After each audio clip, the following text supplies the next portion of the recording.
السلام علیکم ورحمۃ اللہ وبرکاتہ. الحمد للہ وحدہ والصلاة والسلام علی من لا نبی بعدہ اما بعد فاعوذ باللہ من الشیطان الرجیم بسم اللہ الرحمن الرحیم. الحمد للہ فاطر السماوات والارض جاعل الملائکۃ رسلا اولی اجنحۃ مثنی وثلاث ورباع یزید فی الخلق ما یشاء ان اللہ علی کل شیء قدیر الی آخر الآیہ. صدق اللہ العلی العظیم وصدق رسولہ النبی الکریم ونحن علی ذلک من الشاہدین والشاکرین. اللہم الہمنا رشدنا واعذنا من شرور انفسنا. اللہم وفقنا لما تحب وترضى من القول والفعل والنیہ.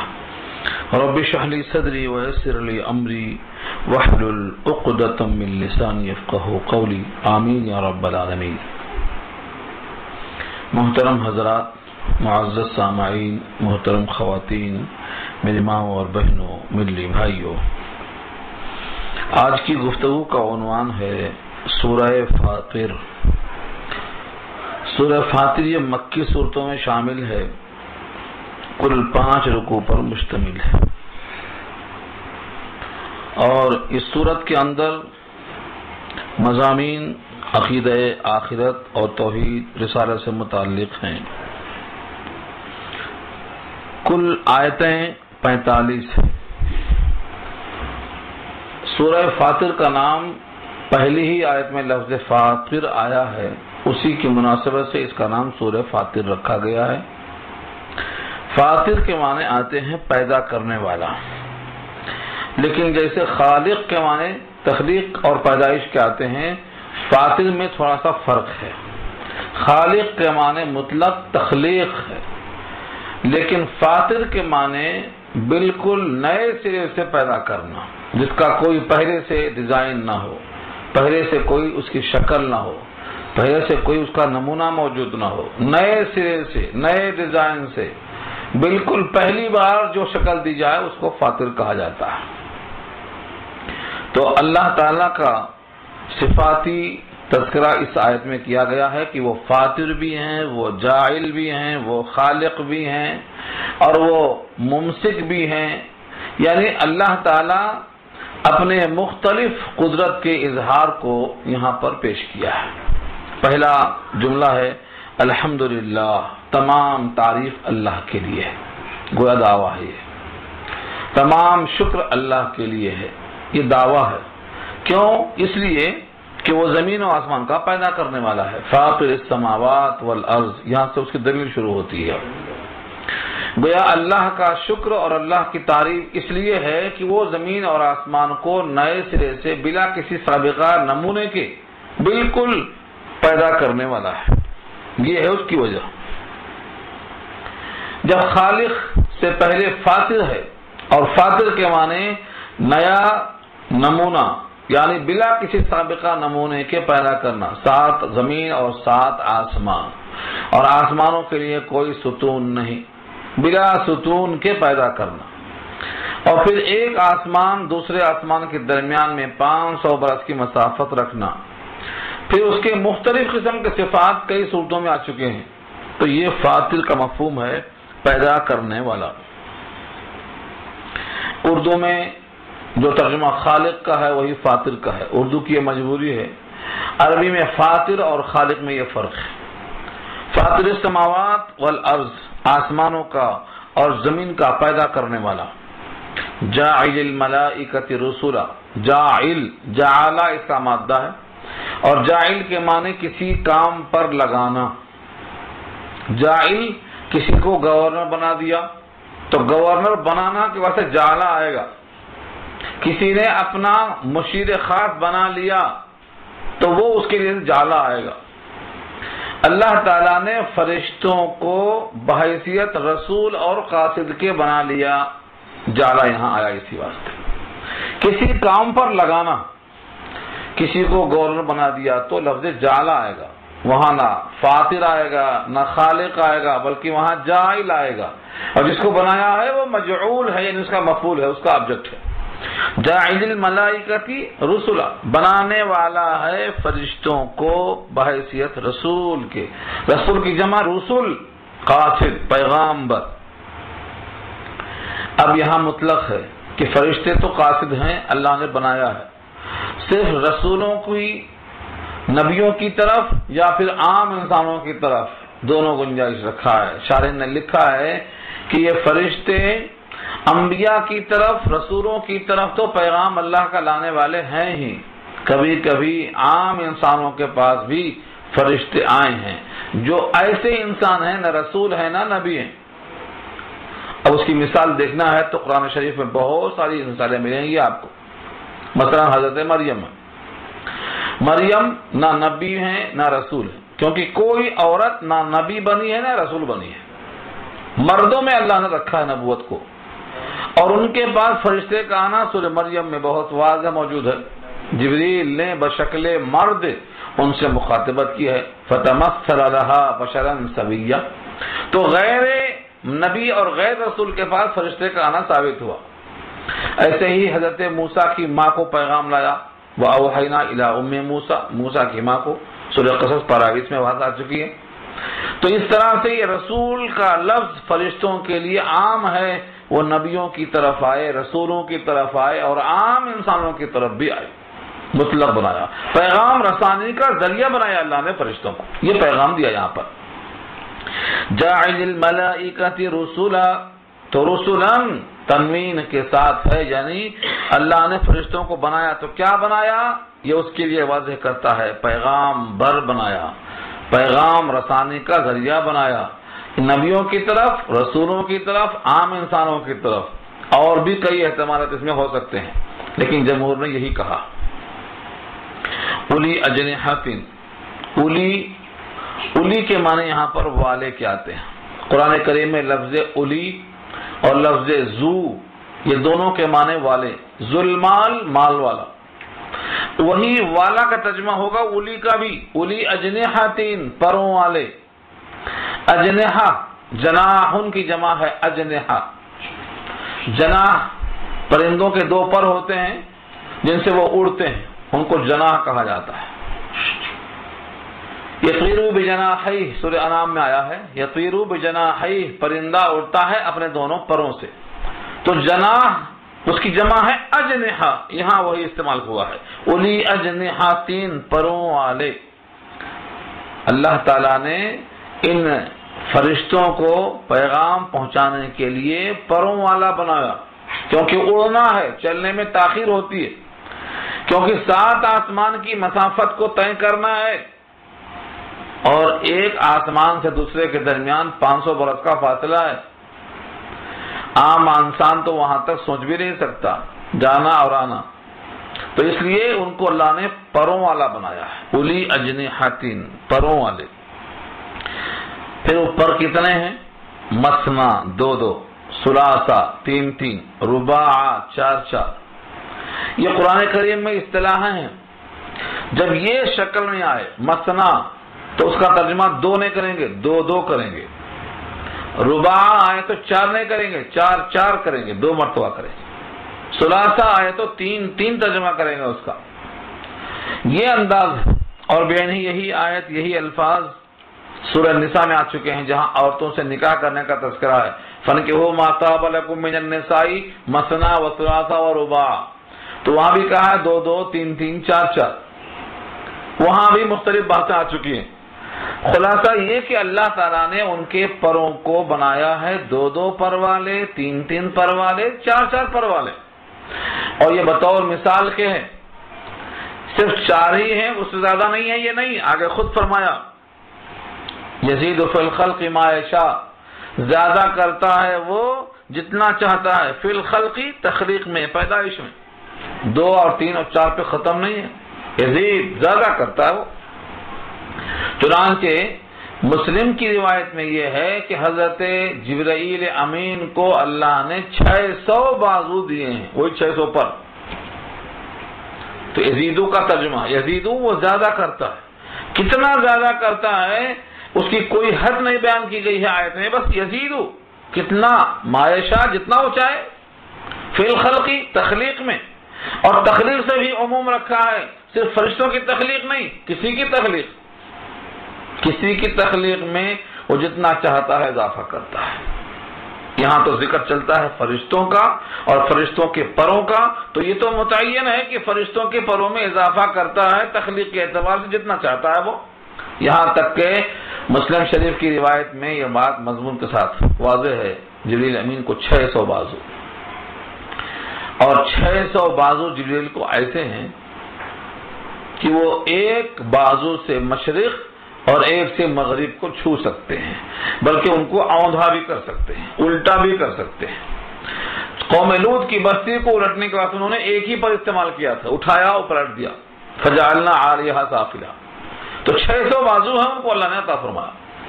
جب غار حرا سے نکل کر نبی صلی اللہ علیہ وسلم آ رہے تھے اور مینا کی وادی میں آسمان پہ دیکھا تو یہی جبریل امین تھے جو افق پورا بھرا ہوا تھا۔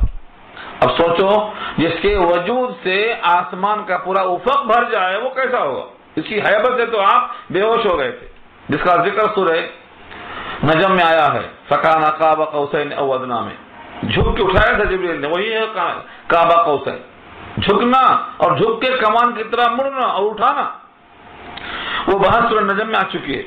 بتانا صرف یہاں یہ ہے کہ اللہ اپنی مخلوق میں جتنا چاہیں تخلیق میں اضافہ کرتے ہیں، خصوصاً فرشتوں میں پروں کے اعتبار سے 600 پر تک جبریل کے واضح کیا اللہ کے نبی نے۔ اور یزید فی الخلق میں اگر عموم لیا ہے، بحر محیط میں ابو حیان نے کہا ہے کہ تخلیق میں اضافہ کرنا یہ سب شامل ہے، کسی کو لمبا کر دیا، کسی کو چھوٹا کر دیا، کسی کو حسین کر دیا، کسی کو بدصورت کر دیا، تو حسن صورت، حسن سیرت اور حسن صوت اور علم اور عقل اور فہم، قوت گویائی، یہ سب چیزیں شامل ہیں اس کے اندر، جتنا جس کو چاہتا ہے وہ اضافہ کر دیتا ہے۔ آپ دیکھتے ہیں تخلیق میں اضافہ اور کمی ایک چھوٹا سا جملہ ہے، کس قدر قدرت ہے اللہ کی کہ کسی کو عقل زیادہ دے دیا، تخلیق میں اضافہ، کسی کی عقل کم کر دیا، تخلیق میں کمی، کسی کا حسن بڑھا دیا، کسی کی آواز بڑھا دیا، کسی کا علم بڑھا دیا، کسی کا مال بڑھا دیا، کسی کی بہادری بڑھا دیا، جتنا جس میں چاہتا ہے وہ تخلیق پر قادر ہے، یہ بتانا مقصود ہے یہاں، یزید فی الخلق ما یشاء۔ تو اس میں اقوال بہت کہ اضافہ کرنا اللہ کا تخلیق میں عام لیا جائے یا خاص، اگر خاص لیں گے تو صرف فرشتوں کی تخلیق میں اضافہ، اور بحر محیط کے حوالے سے اگر یہ بات دی جائے گی کہ تخلیق میں اضافہ مطلق رکھا جائے تو پھر کہیں کمی کہیں ذاتی آپ کو نظر آئے گی، قد کے اعتبار سے، حسن کے اعتبار سے اور رنگت کے اعتبار سے، عقل اور فہم کے اعتبار سے، تکلم اور گویائی کے اعتبار سے، ہر لحاظ سے آپ سوچ سکتے ہیں یہ اللہ کی قدرت کا شاہکار ہے۔ یزید فی الخلق ما یشاء، اور یہ کہہ کر بات ختم نہیں کر دی بلکہ آگے فرمایا ان اللہ علی کل شیء قدیر، بے شک اللہ ہر شے پہ قادر ہے۔ تخلیق میں اضافہ اور تخلیق میں کمی پر قدرت کو منحصر مت سمجھو، وہ تو ہر شے پہ قادر ہے، تخلیق میں بھی قادر ہے، تعلیم پر بھی وہ قادر ہے، اور جتنے صفات ہیں آپ یہ اپنے اوپر قیاس مت کرو، وہ تو ہر شے پہ قادر ہے، جو کچھ اللہ کی طرف سے آئے اس پر اللہ تعالیٰ قادر مطلق ہے۔ اس پر بہت ساری روایتیں موجود ہیں، اگر آپ روایتوں کو جمع کریں تو بہت ساری روایتیں ہیں جس میں بندوں کی تخلیق میں اللہ تعالیٰ کی قدرت کا اظہار کیا ہے۔ اس قدرت میں سے ایک چیز یہ بھی ہے، کائنات میں دو چیزیں ہیں، ایک ہے حیات اور ایک ہے حیات کی بقا کا سامان۔ اللہ نے پیدا کر دیا، یہ تخلیق ہے، لیکن ایک انسان کو جو غذا پہ موقوف ہے اس کی حیات، اگر غذا بند کر دیتا تو یہ سب مر جاتے، تو حیات کے ساتھ ان کی بقا کا سامان کیا ہے۔ ان دونوں کو اللہ نے دکھایا اس آیت میں، ما یفتح اللہ للناس من رحمت فلا ممسک لها وما یمسک فلا مرسل له من بعده۔ اس آیت میں بتا دیا اللہ نے کہ آسمان سے اللہ تعالیٰ نے بارش کو برسایا اور زمین سے غلے کو اگایا، یہ دونوں اللہ کی طرف سے فتح ہے۔ فتح کے معنی اصل میں کھولنے کے آتے ہیں۔ آسمان سے پانی کے دہانے کھول دیا اور زمین سے غلے کے دہانے کھول دیا، یہ دونوں میں انسان کی حیات مضمر ہے۔ پیدائش کے بعد غذا نہ ملے تو آدمی کب تک رہے گا؟ غذا ہی سے اس کی حیات چلتی رہتی ہے جب تک کہ اللہ چاہتے ہیں۔ تو ایک تو ہے تخلیق اور دوسرے ہے اس کی حیات کا انحصار، دونوں اللہ کی عطا ہے، یہ دونوں اللہ کی قدرت ہے۔ دونوں میں انسان غور کر لے، دنیا کی ہر مخلوق پیدا ہونے کے بعد اپنی بقا میں اللہ کی کتنا محتاج ہے۔ روزانہ ہمیں غذا ملتی ہے، بلکہ ایک ایک دن میں 3 بار ملتی ہے، اور بعض لوگ تو عادی ہیں، انہیں ہر لمحہ منہ چلنا چاہیے، جگالی کرتے رہتے ہیں۔ وہ ان تمام کو اللہ نے پیدا کیا ہے صرف آسمان سے اور زمین سے۔ دیکھو لفظوں کو، ما یفتح اللہ للناس من رحمت فلا ممسک لها، جو کھولتے ہیں اللہ لوگوں کے لیے رحمت، اس کو روکنے والا کوئی نہیں۔ بارش اللہ تعالیٰ کھول دیے ہیں، کوئی ہے کہ بارش کو روک لے؟ یہ ہے اصل میں، وہ ایک مثال ہے۔ صرف بارش ہی نہیں، اللہ تعالیٰ کی رحمت کے خزانے دنیاوی اور دینی دونوں اعتبار سے جب اللہ کھول دیتے ہیں تو اسے کوئی روک نہیں سکتا، اور جب کسی سے وہ روک لیتے ہیں تو کوئی کھول نہیں سکتا۔ اس کو آگے فرمایا وما یمسک، اور جس کو روک لے، یہاں پر لکھا ہے نو اسٹاپ، یہاں ٹھہرنا نہیں۔ کیوں؟ کیونکہ جملہ نہیں پورا ہوا۔ وما یمسک، اور جس کے لیے وہ رحمت کے دروازے بند کر دیں، فلا مرسل لہ، تو اس کو کھولنے والا، اس کو بھیجنے والا کوئی نہیں، من بعد ہی، اس کے بعد۔ وہ العزیز الحکیم، اور وہ غالب ہیں حکمتوں والے۔ اس ایک آیت میں جو مضمون ہے، قرآن کریم میں یہ مضمون کئی آیتوں میں آیا ہے، کئی آیتوں میں آیا ہے۔ پہلے پھر دیکھیں، غور سے دیکھیں کہ اللہ تعالیٰ لوگوں کے لیے رحمت کے جو خزانے کھول دیتے ہیں تو اس کو روکنے والا کوئی نہیں، اور جو روک دیتے ہیں تو اس کو بھیجنے والا کوئی نہیں۔ اس کے بعد یعنی اللہ کے بعد، یہاں سے مراد صرف بارش نہیں، یہاں سے مراد دنیاوی اور دینی تمام نعمتیں مراد ہیں۔ حیات کھول دیا، حیات کوئی چھین نہیں سکتا، حیات روح روک لیا، کوئی دے نہیں سکتا۔ حیات ہے، علم ہے، قدرت ہے، حسن ہے، کسی کام کا کر سکنا ہے، بس اللہ پر موقوف ہے۔ یہ چلنا، بولنا، سننا، کھانا، پینا، یہ سب رحمت میں شامل ہے۔ دنیاوی کام ہو یا دینی کام ہو، جتنی چیزیں ہیں سب رحمت کا ذریعہ ہے۔ رحمت کا صرف دنیا کے اندر موقوف نہیں ہے، عقل اور ایمان اور کتابیں، انبیاء اور فہم، یہ سب چیزیں اللہ کی رحمت کے خزانے میں سے ہیں۔ وہ جس کو دیتا ہے اسے کوئی روک نہیں سکتا، اور جس کو روک لیتا ہے اسے کوئی دے نہیں سکتا۔ تو یہ اگر آیت ذہن میں آئی تو اللہ پر بھروسہ، اطمینان بڑھ جاتا ہے۔ ایک صحابی فرماتے ہیں کہ اس آیت کے پڑھ لینے کے بعد دل میں بڑا سکون ملتا ہے۔ حضرت ابو ہریرہ ہیں، بڑے مشہور ہیں، وہ فرماتے ہیں قرآن کریم کی 4 آیتیں جب میں پڑھ لیتا ہوں تو مجھے بڑا سکون ملتا ہے، اور میں صبح پڑھ کر شام تک بھول جاتا ہوں کہ کیا ہوگا اور کیا نہیں ہوگا، اور شام میں پڑھ کر صبح تک بھول جاتا ہوں کہ کیا ہوگا کیا نہیں ہوگا، کیونکہ ہوگا وہی جو اللہ چاہیں گے۔ اتنا یقین۔ ان 4 آیتوں کو پڑھنے والا اللہ پر کامل بھروسہ کرنے والا ہوتا ہے، مگر 4 آیتیں یاد کرنا، طبیعت اس طرف مائل ہونا، اپنے حافظے کو ادھر متوجہ کرنا، دنیا میں کتنے کام پڑے یاد کرنے کے لیے، اسی میں لوگ پھنسے ہوئے ہیں۔ دنیاوی کام سے فرصت ملے گی تو آئیں گے ادھر۔ ایک تو یہی آیت ہے جو آپ کے سامنے ہے، ما یفتح اللہ للناس من رحمت فلا ممسک لها وما یمسک فلا مرسل له من بعده۔ ایک آیت تو یہی ہے، اور دوسری آیت بالکل اسی معنی میں آئی ہے، اسی مفہوم کی آئی ہے۔ سورہ یونس پارہ 11 میں آیت نمبر 107 ہے، وَإِن يَمْسَسْكَ اللَّهُ بِضُرٍّ فَلَا كَاشِفَ لَهُ إِلَّا هُوَ وہاں بھی یہی مضمون ہے کہ اللہ تعالی اگر کسی کو تکلیف پہنچا دیں اس کو دور کرنے والا کوئی نہیں، اور اگر فضل پہنچا دیں تو فضل کو رد کرنے والا کوئی نہیں، یہی مضمون وہاں بھی۔ اور اسی مضمون کی آیتیں اور بھی مقام پہ آئی ہیں، سورہ طلاق پارہ 28 میں آئی ہیں کہ جو بندہ اللہ پہ بھروسہ کرتا ہے، اس ضمن میں آئی ہے وَمَن يَتَّقِ اللَّهَ يَجْعَل لَّهُ مَخْرَجًا، اسی ضمن میں بحث ہوتے ہوتے آیا ہے آخر میں سَيَجْعَلُ اللَّهُ بَعْدَ عُسْرٍ يُسْرًا، ان قریب اللہ تعالیٰ تنگی کے بعد آسانی پیدا کریں گے۔ سورۃ طلاق میں ٹکڑا آیا ہوا ہے، وہ ایک ٹکڑا ہے آیت پڑھنے کا۔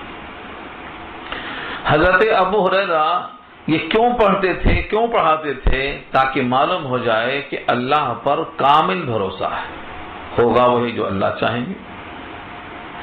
اب بندہ کچھ بھی کرے اللہ کی مشیت کے بغیر کچھ نہیں ہوتا۔ فرماتے ہیں کہ نبی صلی اللہ علیہ وسلم کثرت کے ساتھ نمازوں کے بعد ایک دعا پڑھتے تھے، اس کا بھی عجیب و غریب قصہ لکھا ہے اسی آیت کے ذیل میں مفتی شفیع صاحب علیہ الرحمٰن نے۔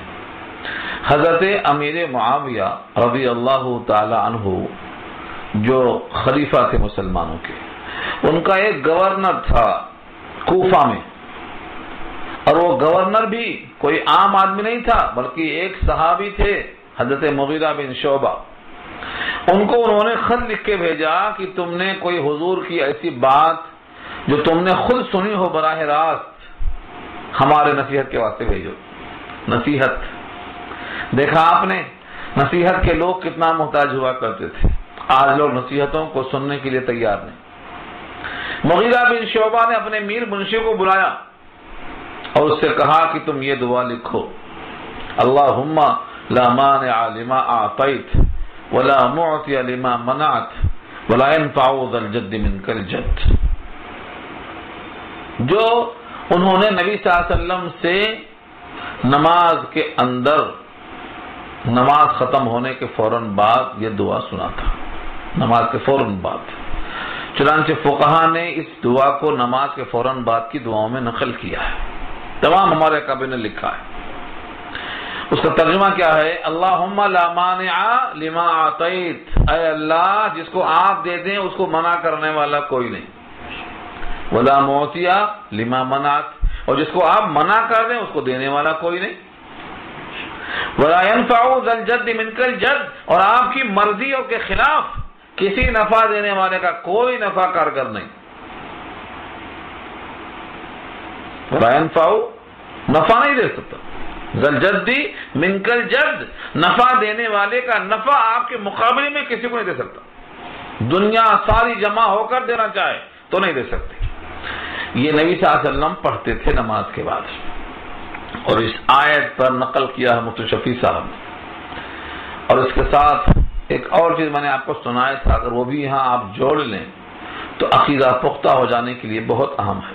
حضرت عبداللہ ابن عباس رضی اللہ تعالیٰ عنہ جو نبی صلی اللہ علیہ وسلم کے پیچھے گھوڑے پر سوار تھے، جس کو ردیف کہتے ہیں، آپ نے 3 دفعہ سوال کیا، یا غلام، بچے نے کہا لبیک و سعدیک، ایک بار نہیں 3 بار، یا غلام لبیک، یا غلام لبیک، 3 دفعہ مخاطب کیا حضور نے، اور 3 دفعہ بچے کی آواز آئی لبیک و سعدیک، میں حاضر ہوں۔ کامل توجہ ہونے کے بعد فرمایا، کئی بات ہے اس میں، اس کا ایک جملہ نقل کرتا ہوں میں، اذا سألت فاسأل اللہ وَإِذَا اسْتَعَنْتَ فَاسْتَعِنْ بِاللَّهِ، جب سوال کرو تو اللہ سے، مدد چاہو تو اللہ سے، اور آگے فرمایا احفظ اللہ تجدہ تجاہک، تم اللہ کے دین کی حفاظت کرو اللہ کو سامنے پاؤ گے۔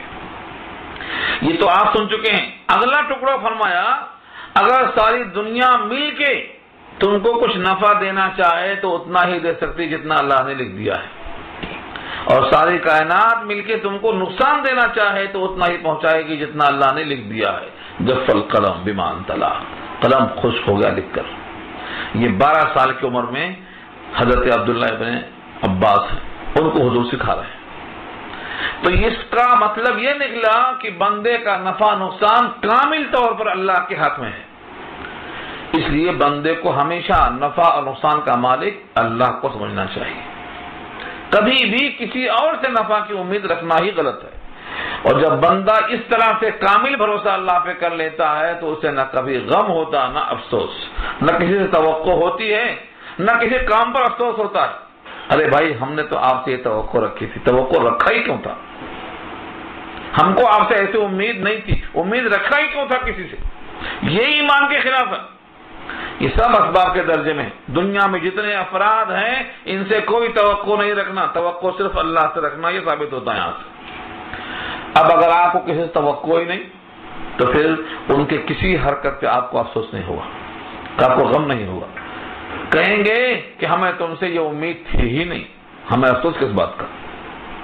اسی لیے جو اہل اللہ ہوتے ہیں، جن کا کامل بھروسہ اللہ پہ ہوتا ہے، ان کو کبھی رنج اور غم ہوتا ہی نہیں ان چیزوں پر، نہ شادی داد تاوانے، نہ غم آورد نقصانے، ببیش ہمت ماں ہرچ آمد بود مہمانے۔ جو خوشی ہو ہم خوش ہیں، جو غمی ہو ہم اسی حال میں موجود ہیں۔ ہمیں کسی کے خوشی سے آپے سے باہر نہیں ہوتے، کسی غم سے پزمردہ نہیں ہوتے، اپنا ایک ہی مقصد ہے، وہ اللہ کی رضا ہے، اللہ کے راضی ہونے پر بندہ راضی۔ تو یہ یہاں پیغام ہے توحید کا۔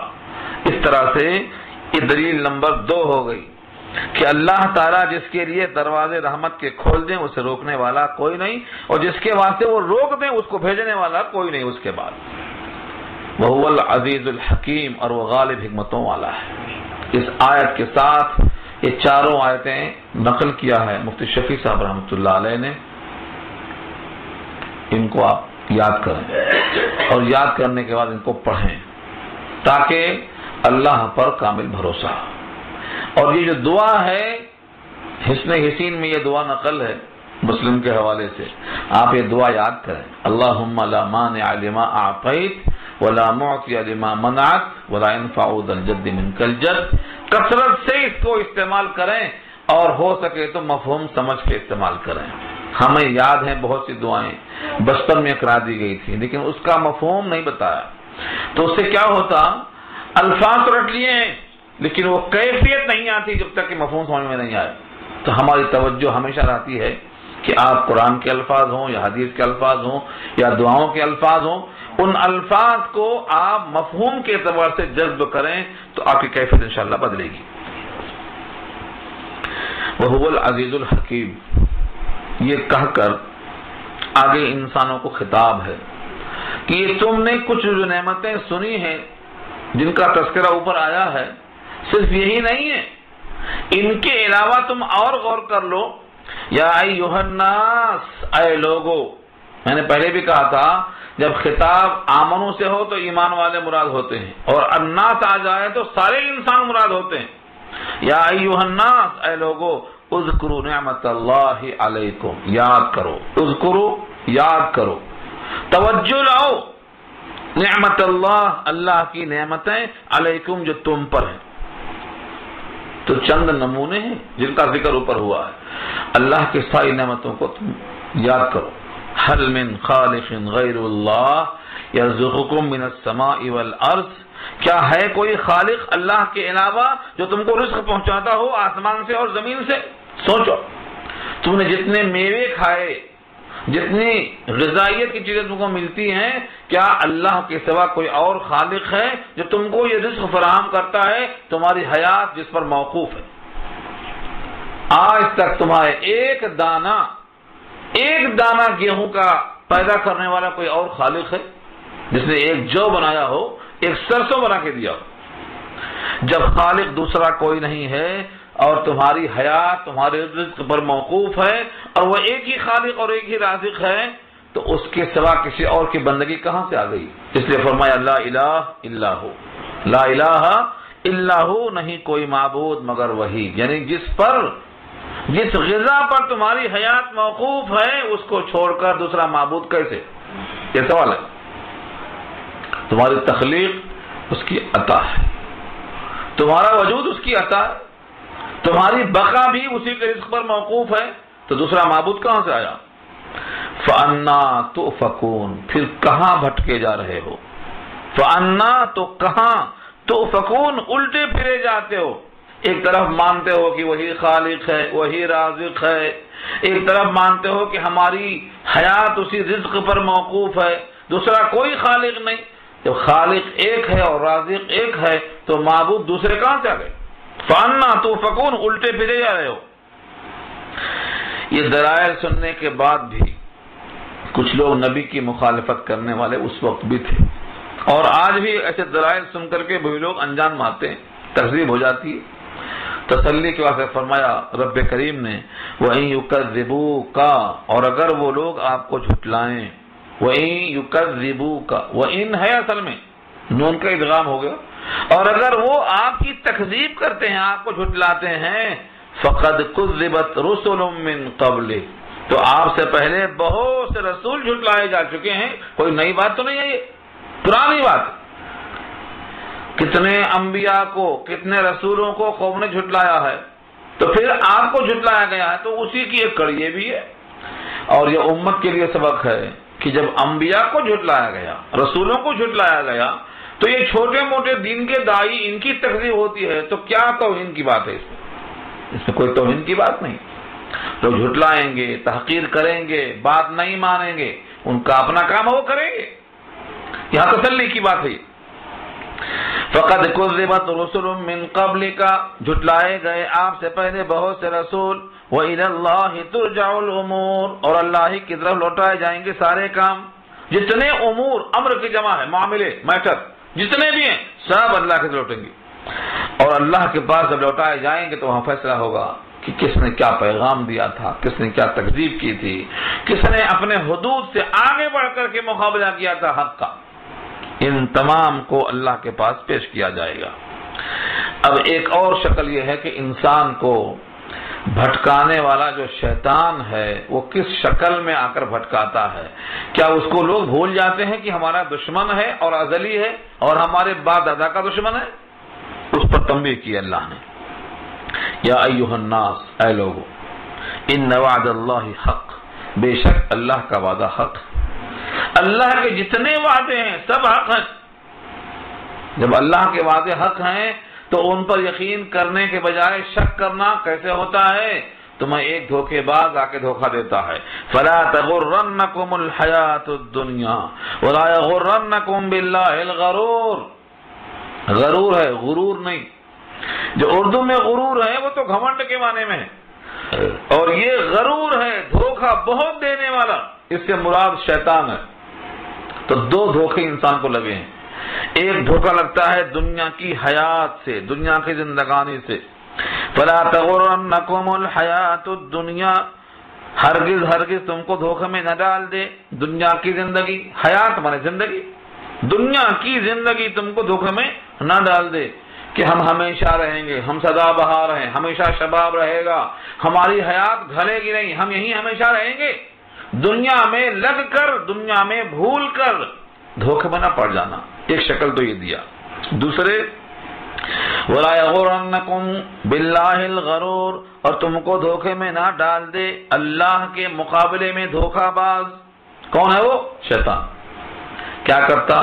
کہتا کہ اللہ بہت غفور الرحیم ہے، یہ بھی کر لو، اللہ غفور الرحیم ہے، بعد میں معافی مانگ لو، اللہ غفور الرحیم ہے، ان سے ڈرنے کی کوئی بات ہی نہیں، وہ تو اپنے ہیں۔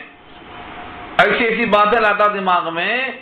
آج بھی لوگ اسی قسم کی باتیں جو کرتے ہیں، سب دھوکے باز شیطان کا اثر ہے۔ اللہ جب غفور الرحیم ہے تو پھر ان کی بغاوت کیوں ہو رہی ہے؟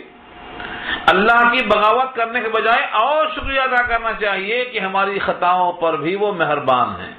ہم بگاڑتے ہیں تو وہ بناتے ہیں، ہمارے اعمال کی وہ اصلاح کر دیتے ہیں۔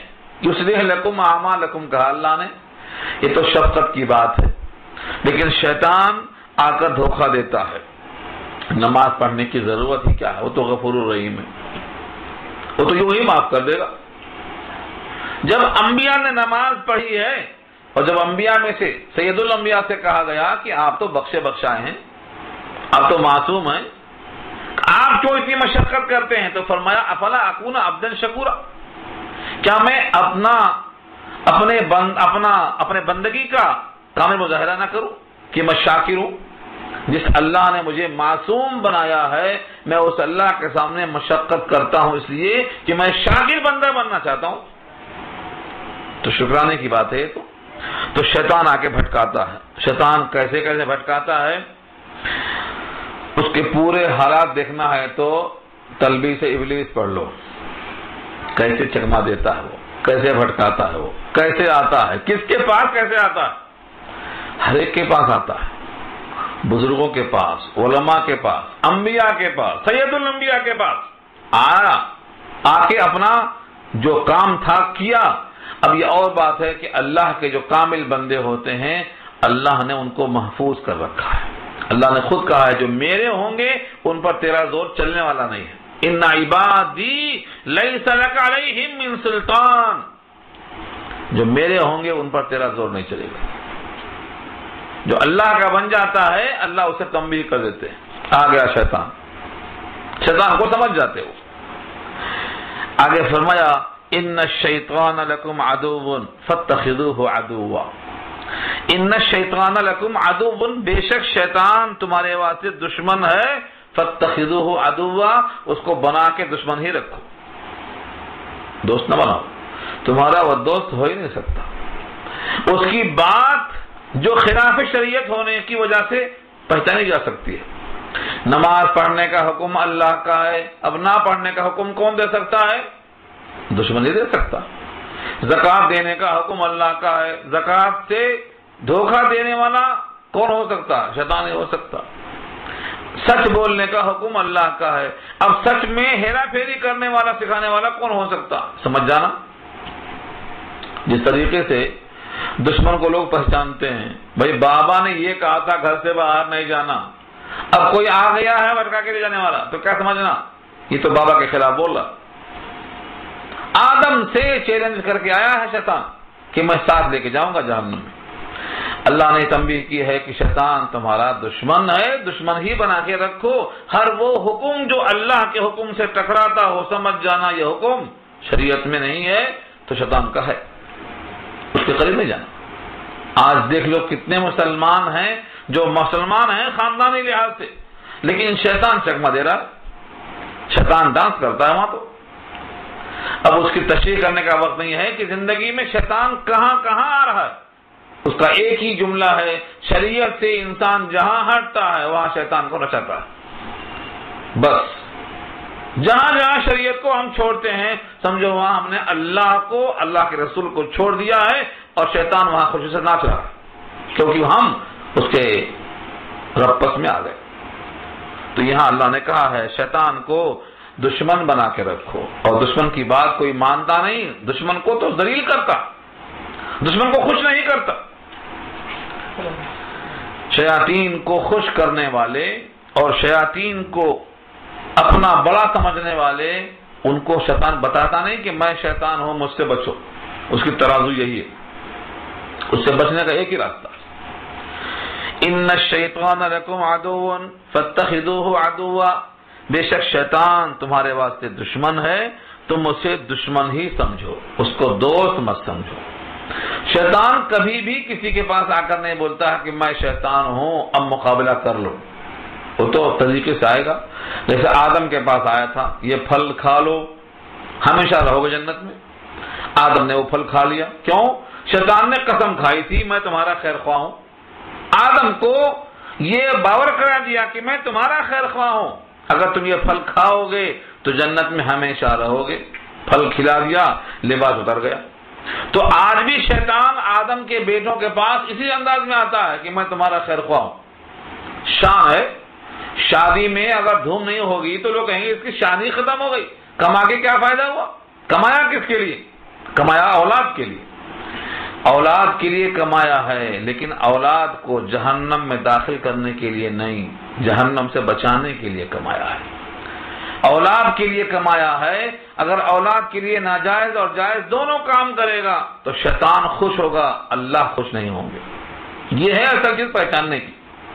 اور آج لوگوں کی عقلوں پر پٹی پڑی ہے، ان کے عقائد کمزور ہیں، اتنے عقائد کمزور ہیں کہ وہ اللہ سے امید نہیں رکھتے، اللہ کے غیر سے امید لگا کے بیٹھے۔ اولاد نہیں ہوئی اللہ کے غیر کے پاس جائیں گے، شفا نہیں ملی اللہ کے غیر کے پاس جائیں گے، خاطر خواہ مال نفع نہیں ہوا اللہ کے غیر کے پاس جائیں گے۔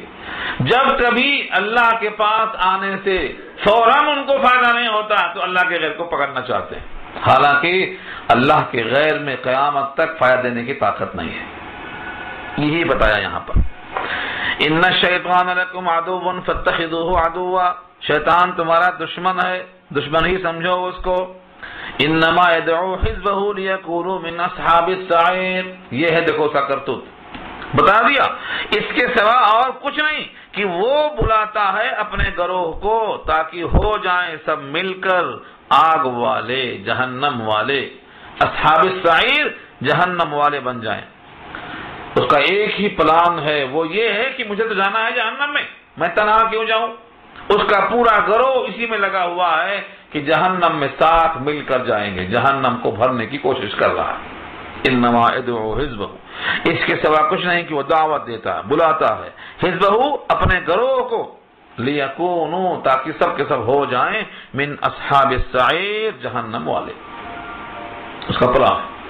تو شریعت سے جہاں انسان ہٹتا ہے سمجھو شیطان کی دعوت کو قبول کرتا ہے۔ بس دو ہی چیزیں رکھ لو، لمبی چوڑی تقریر نہیں۔ جہاں جہاں اللہ و رسول کو ہم چھوڑ دیتے ہیں، جہاں جہاں قرآن و حدیث کو ہم چھوڑ دیتے ہیں، جہاں جہاں قرآن و سنت کو ہم چھوڑ دیتے ہیں، اب سمجھ لو کہ ہم یہاں شیطان کی دعوت کو قبول کر لیتے ہیں۔ یہی خلاصہ ہے اس کا۔ اللہ نے خود فیصلہ کر دیا، دو راستہ ہے، ایک ایمان اور ایک کفر۔ ایمان کا تقاضا ہے کہ تم نے اللہ کو مان لیا ہے، اب وہی کام کرو جس سے اللہ خوش ہو، اور کفر انکار کر دیا ہے تو کفر کرنا، انکار کرنا، اب اس کا انجام تو جہنم ہے، تم کچھ بھی کرو۔ پہلے جب انکار کر دیا، اس انکار کے ساتھ کوئی عمل مفید نہیں، اس لیے آگے فرمایا الذین کفروا لہم عذاب شدید، جنہوں نے کفر کیا ان کے لیے سخت عذاب ہے، والذین آمنوا وعملوا الصالحات، اور جنہوں نے عمل کیا عمل صالح، لہم مغفرۃ، ان کے لیے مغفرت، بخشش، واجر کبیر، اور بہت بڑا اجر۔ اس آیت میں صاف فرما دیا کہ اس کے لیے بہت بڑا اجر ہے۔ تو دو راستے ہیں، ایک ایمان کا اور ایک کفر کا۔ ایمان کے معنی ماننا، کیا ماننا؟ اپنے پیدا کرنے والے کو ماننا، اس کو راضی کرنے کے لیے عمل صالح کرنا، اور عمل صالح کون ہے؟ جو عمل اللہ نے بتایا، نبی نے کر کے دکھایا، نبی کی پوری حیات اسوہ حسنہ ہے، اس میں جو آدمی پورا اترے گا اس کے لیے مغفرت ہے اور اجر عظیم ہے، اور جو انکار کرے گا، کفر کرے گا، اس کے لیے سخت عذاب ہے۔ یہ پیغام دیا اللہ نے اس رکوع میں، اس رکوع میں یہ پیغام اللہ نے دے دیا کہ کفر کا انجام جہنم ہے، اور ایمان کے ساتھ عمل صالح ہے تو مغفرت اور اجر عظیم ہے، اور اگر عمل صالح نہیں ہے تو یہ ایمان کا باقی رکھنا کبھی ممکن نہیں ہے۔ کیوں؟ ایمان عمل صالح سے قوی ہوتا ہے، اور ایمان عمل صالح کے بغیر کمزور پڑ جاتا ہے، اور کبھی کبھی تو بجھ بھی جاتا ہے۔ کبھی سنا آپ نے فلاں صاحب مرتد ہو گئے، فلاں صاحب قادیانی ہو گئے، فلاں صاحب کو اللہ نے دین سے پھیر دیا، وہ کیوں ہوا؟ ان کا ایمان کیوں سلب کر لیا؟ بد عملی کرتے کرتے ایک ایسا موقع آتا ہے کہ ایمان سلب ہو جاتا ہے۔ لا یزنی الزانی حین یزنی وہو مومن، جب زنا کرنے والا زنا کرتا ہے تو بحالت زنا مومن نہیں ہوتا، ایمان نکل جاتا، توبہ کیا تو واپس آتا۔ تو ایسے ہی گناہوں کی نحوست سے آہستہ آہستہ ایمان سلب ہو جاتا۔ کتنے مسلمان ہیں جو مرتد ہو رہے ہیں؟ کیوں؟ ان کو اللہ پر ایمان کامل درجے میں حاصل نہیں ہے۔ جب کامل درجے میں شعوری ایمان حاصل نہیں ہے تو جب بھی کوئی موقع آتا، لالچ آتی، مال آتا، لڑکیاں آتی، خواہشیں پیدا ہوتی، تو کیا کرتے ہیں وہ لوگ؟ ایمان کو چھوڑ کر کے دنیا پہ گر پڑتے ہیں، اس طرح سے جہنم میں چلے جاتے ہیں۔ تو یہ شعوری ایمان کو حاصل کرنے کے لیے قرآن کریم کو سمجھ کر پڑھنے کی صحیح کرنا ہے، یہ کوشش کی جا رہی ہے یہاں پر۔ الحمدللہ 7 آیتوں پر یہ رکوع مکمل مشتمل ہے اور پورا ہو گیا ہے۔ دعا کر لیجیے۔